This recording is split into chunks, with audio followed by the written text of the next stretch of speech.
when I say that, I'm being very specific that it's an OLA for emails. If I send you an email with a question or like I want feedback on something and you don't get back to me within a week, I'm just doing it. Welcome back in Business Technology. Hello. This episode brought to you by Nike. Just do it. Just do it. Mr. Kowski, Mr. Matt Hooper, welcome, gentlemen. Hello. I hope Farad joins us as well. Yes. Stinking jobs getting in the way again. How's everybody doing? Good. My job's been getting in the way of this podcast too. Should quit. You should. Hey, congrats on the new house. So that's the home office, huh? I like it too much. Well, this is my dining room. My son's living in my home office. He moves out next week, so I get to get my office. Mm-hmm. What's rent run down at the Hooper residence? It's $1,500 a month, so he's gonna go find someplace cheaper.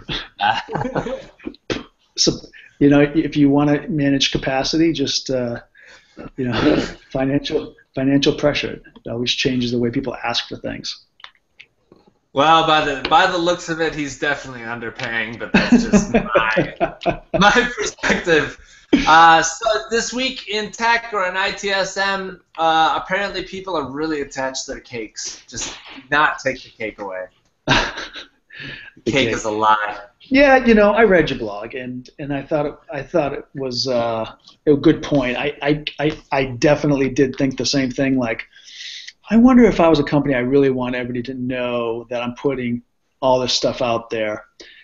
At the same time, like I said in my response to your thing, they don't have to go search social media and look for cakes. They can just go to a Now conference and actually take a picture of the flags, which have all the companies listed. And it's everyone. There's no filter on that.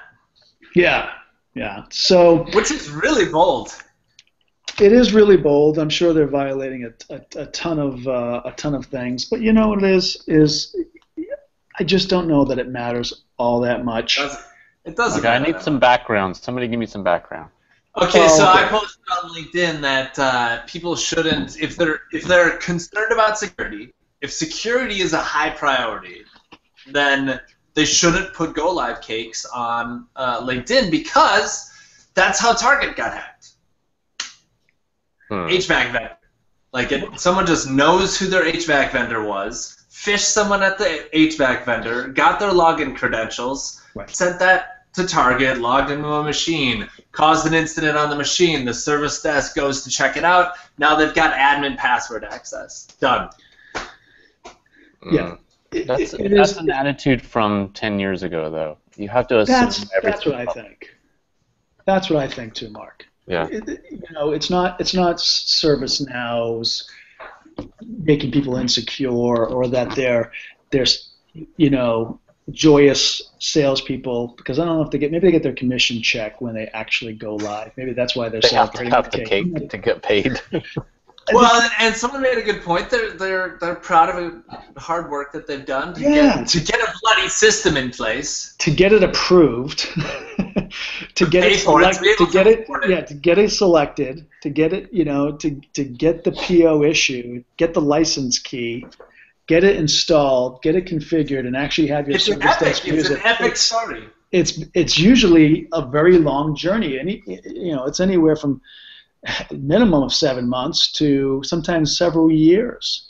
So it's a long anticipated, and think about the pain that they were on before that, right? Especially a lot of ServiceNow customers were moving off of extremely inadequate systems, old technology. So it was bad enough that they had to work on a help desk. That's miserable enough. Then they had to work in this tool all day long. So they're being yelled at for problems they didn't create, and they're working in a tool that doesn't give them any information, and so they're excited, right? And I think that's good to create the energy and buzz. Your point was, do we make that all on social media and do we put everything out there? Because does that make them a risk? And I don't know. I mean, I think, like Mark says, I think that's kind of old school thinking. Well, I mean, it's good to have that concern, but you need to address that kind of organizational It's fit for purpose, just like everything else. You read advice like that online, you cannot possibly rationalize that someone can give advice like that and it applies to everyone. Okay, so there's other practices. Like, if you want to actually get into the topic, we can. Naming it yourcompany.service-now.com. Bad idea. Do not name your instance that. Make sure you take out the default emails. Make sure you change the default username and password that comes with it. There's tons of things that you have to do that are the basics, and this is just one of them. Right, Yeah. but on the other hand, why not just assume that every employee is speaking publicly about their life and the things that they're involved in working in every day, and then take that as your current stance, and how do you secure from that point forward? Right. Just go to a snug. Just go to a snug and you'll find 50 companies in your local area who are using ServiceNow. I mean, that's... Exactly. That's worse. You don't have to troll LinkedIn to find out about it. I don't, and I joked on my post back to you, Baron. I just saved those. That's good. Contact them in 3 years when the renewal's up and the price has gone 3 times more expensive than it is today. Is that possible? So building my sales pipeline for 3 years from now.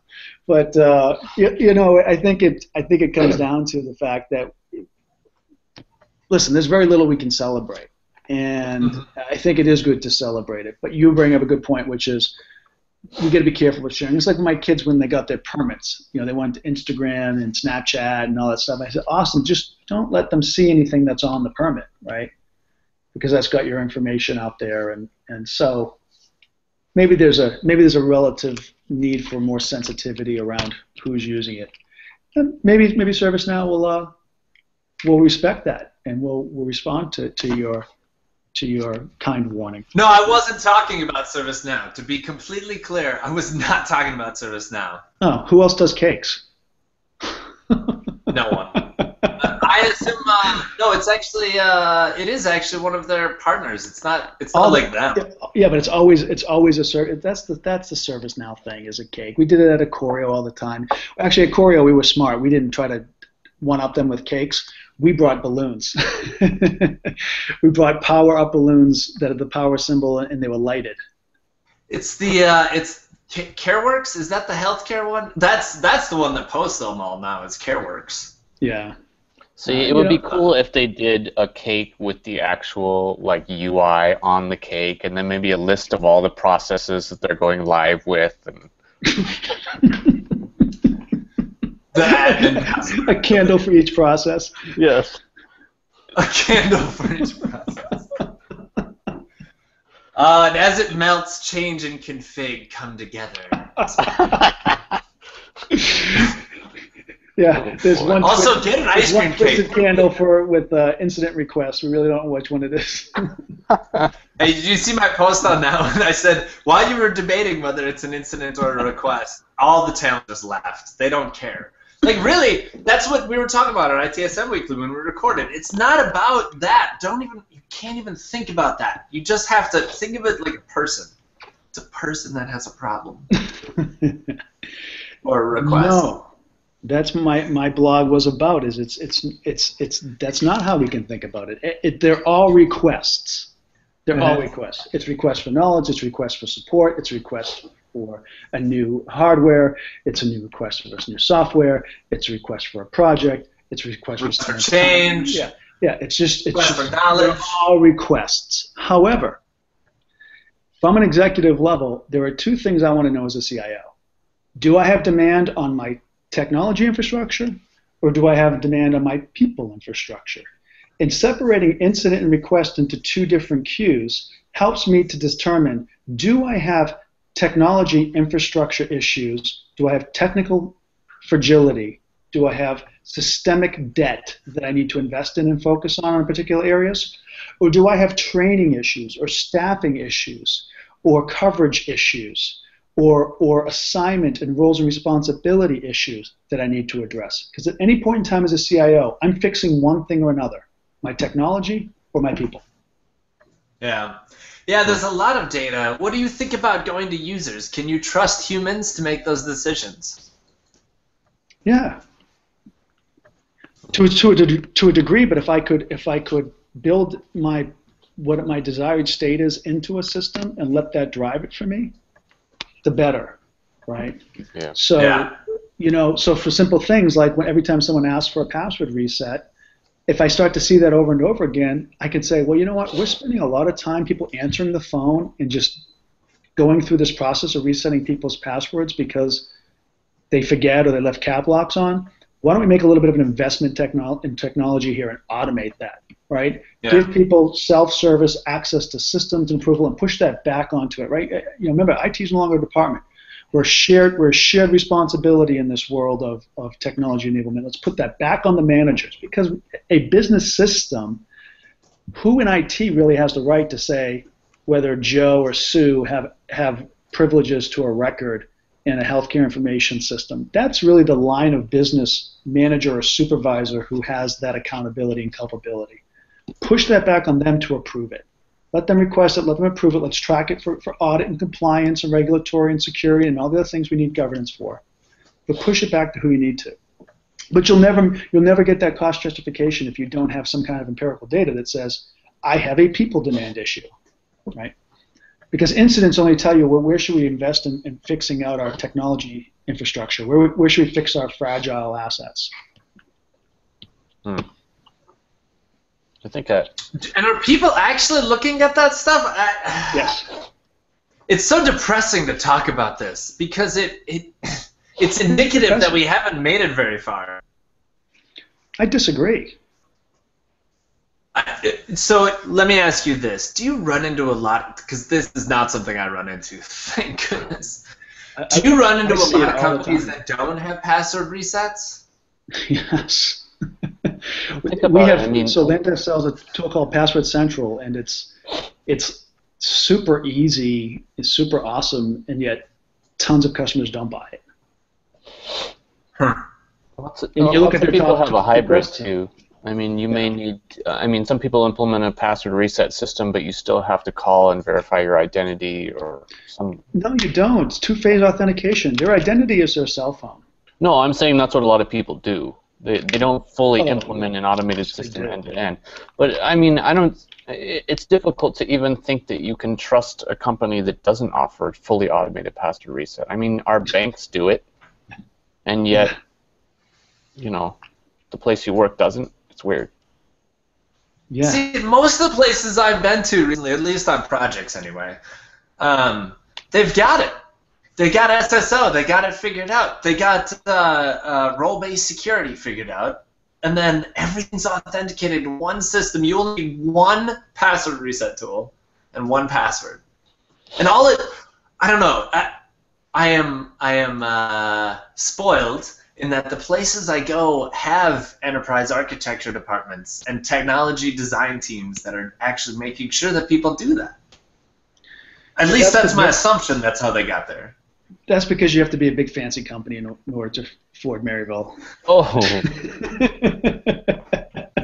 It's true. You do. Also, doilies on every desk. Doilies. You'll notice we drink our coffee with our pinkies. Yes. IT snobs. I wish. No, I think it's just the larger the company, the more they're hemorrhaging, the more they realize that they have to get to that point. Their pain was exacerbated a long time ago, right? So they found that need 5, 10, 15 years ago and started to solve it. But there's still so many companies who aren't there. I mean, I'd love to hear from our listeners, all 7 of them, what they think what they think about their companies. It doesn't take much except a commitment, but that's true for anything, right? It doesn't take more commitment now than it did 10 years ago, though. Or will in 2 days. Yeah. I mean, look how many people are still deploying virtual machines manually. Yeah, a lot, And what a huge mistake that is. Yeah, it doesn't take that. Well, okay, so yes, it takes a little. It does take work. You have to set up your templates is what you have to set up. Yeah, that's the work that people aren't willing to do. Well, they won't do it because it means they won't have a V job. That's silly, though. Can you imagine a carpenter who didn't use a jig? You know what a jig is? Yes, they're fantastic. Yeah. It holds the drill or saw in just the precise position you need it. Yeah, why would you? It might take you an hour to make a jig, but why would you build a jig, Baron? Because you're building 1,000 chairs, and it's going to take you like 400 days less. Yes. Yeah, so it's like, you know, when I look at the container and microservices that are out there, it's like, you know, Docker's getting beat up now because I guess a couple containers had some software licensing issues and potential vulnerabilities and all that kind of stuff. But it's like, time out. You just have to fix that one container, and the 7,000 people using it all get that fix. They're jigs. Yeah. They're allowing you to do things over and over and over again in a simplistic fashion. You're building to scale, and I love that. Yeah.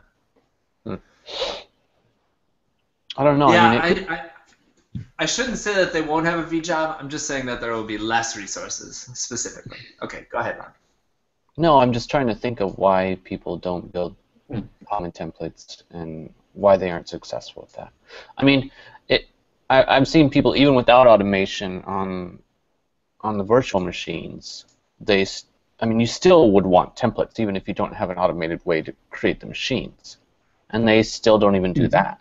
I think because they're constantly in a world where, oh, this is a custom job, this is another custom job, and that's the way they think. That might be the key. They want it perfect. Yeah. Mm-hmm. And you know, maybe they're not given the authority to do it. Maybe they're not given the power to say, you have to fit in one of these 6 buckets. Right. You don't have to fit in one of those 6 buckets. I empower you. You're empowered. You have the authority. Make it happen. Build the bucket. And if they have a problem with that, tell them to come see me. Because if anyone's asking you for a V-server, you should probably trust them.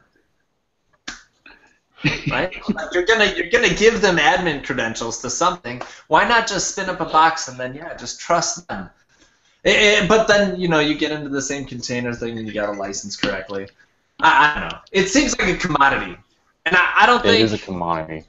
I think you look 50 years in the future. There's no way we're using VMware in its current state. Ha! No. I mean, you're either doing it. That was way too long. 10 years in the future. Yeah, 10 years. I mean, one massive mainframe. Well, and I mean, if you're going to talk about that, then in 10 years, password resets won't even exist. I mean, everything will be DNA based. Yeah. I've enjoyed using fingerprint scanning for all of my apps on my phone lately too. That's been nice to see. Don't do it. No fingerprints.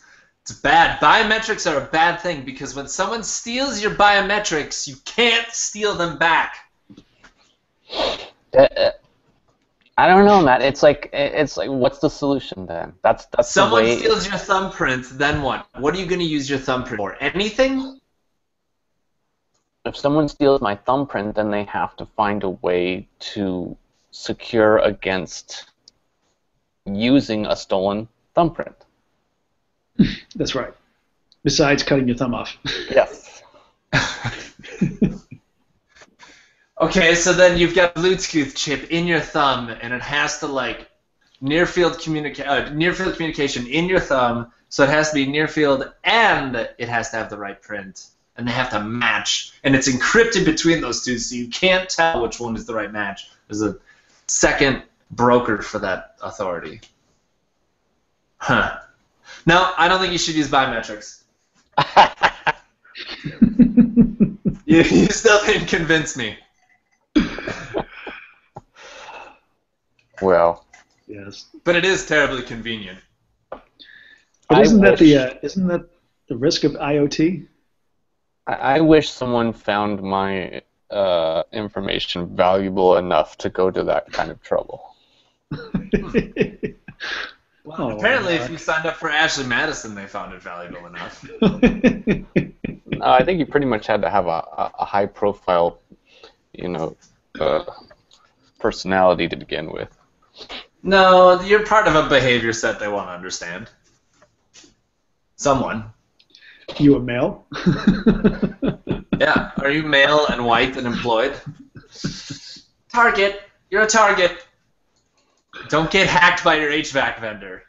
It's funny that you said 7 listeners, because we had exactly 7 listeners to last week's episode, which was 11 minutes long, by the way. Shortest episode in recent history. Good job with that, Matt. Were you flying solo again? It's so exposing to do that. I do not recommend it. Podcast alone is a dark and scary place where you can really only analyze yourself if you ever watch that episode again. So next time that you have to fly solo, one of us has to fly solo, we should just do the podcast with Siri, or do it with OK Google, Serious? and have a contextual conversation. Now, my son was so impressed with the contextual conversation. Have you guys heard of this or seen this on your phones? Yeah, I love it. Do you know what I'm talking about, Baron? The contextual conversations. Yeah. So I can ask, when was Abraham Lincoln born? And it will tell me the date. And I said, when did he die? And it will know that I'm talking about Abraham Lincoln. Yeah, it's just pronoun assignment. Yeah, that's hey, you know what? And he said it. He goes, it's exciting to see us having close to a real conversation with the computer. Mm-hmm.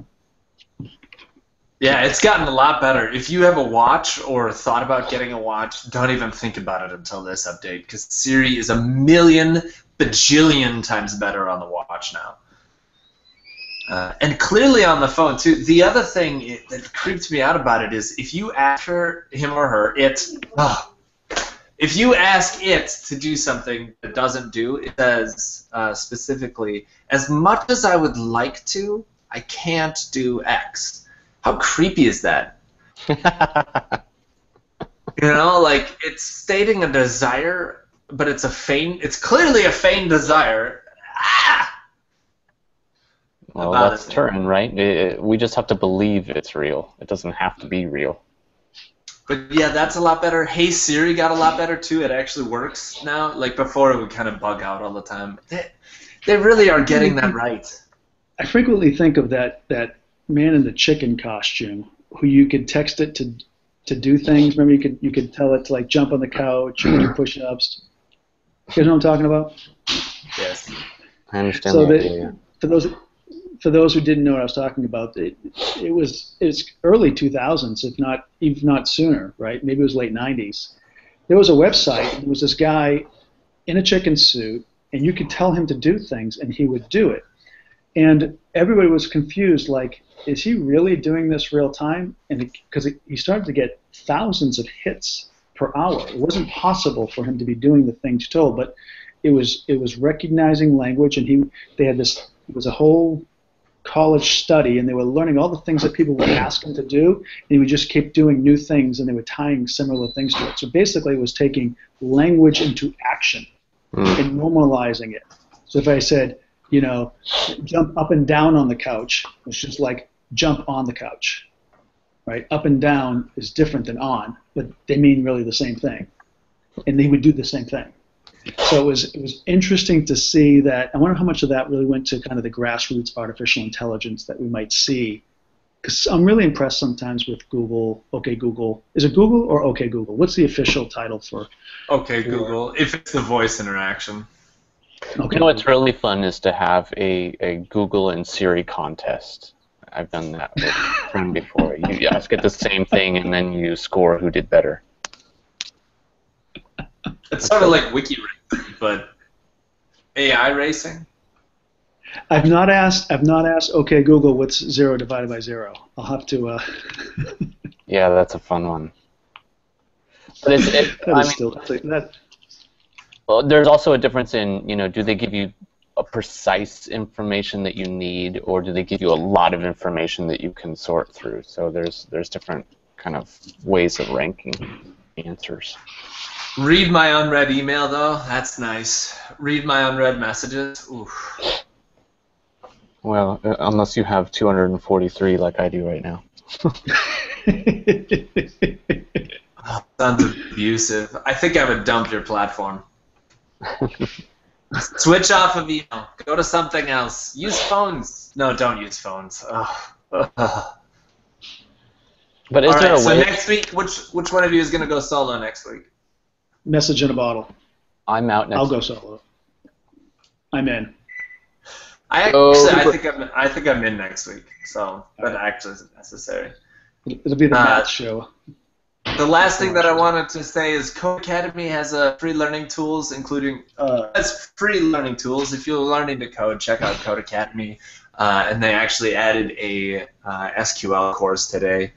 And the other thing I wanted to mention real quick is Stamp. If you're trying out Apple Music and you're switching from another platform, stampapp.io, absolutely fantastic for transferring. Is it?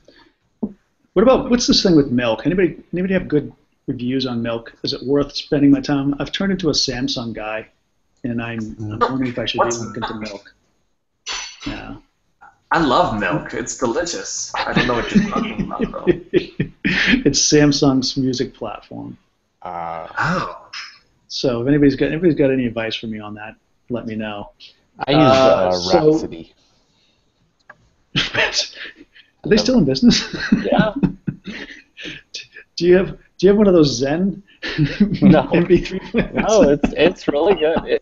They all have the same catalog. I mean, that's the thing. Spotify, Apple, Rhapsody have exactly the same catalog. Just because you're doing Apple Music doesn't mean you get the Beatles, just like, all the rest. It's not exactly the same, actually. Apple does have the Beatles. Spotify doesn't. Apple doesn't have the Beatles. Apple does not have the Beatles on Apple Music. They have the Beatles on iTunes. They say they have this really tricky wording that says you get our entire Apple Music catalog, which is different than their entire iTunes catalog. iTunes. Yeah, I noticed that actually when I transferred my playlist over using that tool or whatever. Half of my songs are grayed out. I'm like, why are they gray? Oh, I can listen to the demo of it for 30 seconds, but after that I have to. And it's like Mumford & Sons. Mumford & Sons specifically. Why? I mean, they're so down to earth. Why did you do that to them, Apple? Yeah, I'm still using a USB stick inside of it. I have all mine in WAV files. At the end of the day, everyone's going to cancel their subscription and go back to torrenting music. Absolutely. So Mark and I are speaking at ITSMF Atlanta next week. Yeah, congrats. Yeah, we're excited about that. Gerard Green will be there. A few others will be there. That's exciting. There's a lot of people. We have 2 people presenting there even. And then I'll see Ryan Ogilvy on Tuesday. I fly out Monday night to go to Calgary, and I'll be at the Calgary event in Western Canada speaking. Nice. He had a pretty good blog post recently, too. I'll put it in the show notes. Yeah, his stuff is good. He's always been good, but he just keeps getting better. Mm-hmm. It's the beauty of the craft. Yeah. So excited about that. That's what we should have called this podcast, Hacking the Craft. So no, there would have been too much Wiccan references. All right, well, that's Fusion. What's up with Fusion? You guys going to Fusion? I don't know yet, actually. Still don't know. I am not. All right. But I'm thinking about going to Pink in February just so I can see Martin Short. Oh, is that who he's gonna be there? What? Yeah. The actor guy, the loud angry guy. Yes. Oh, I guess he's not that angry. He's kind of happy. I'm thinking of Yeah, Martin Short. He's a guy from Three Amigos and a whole bunch of other stuff. But. Yeah.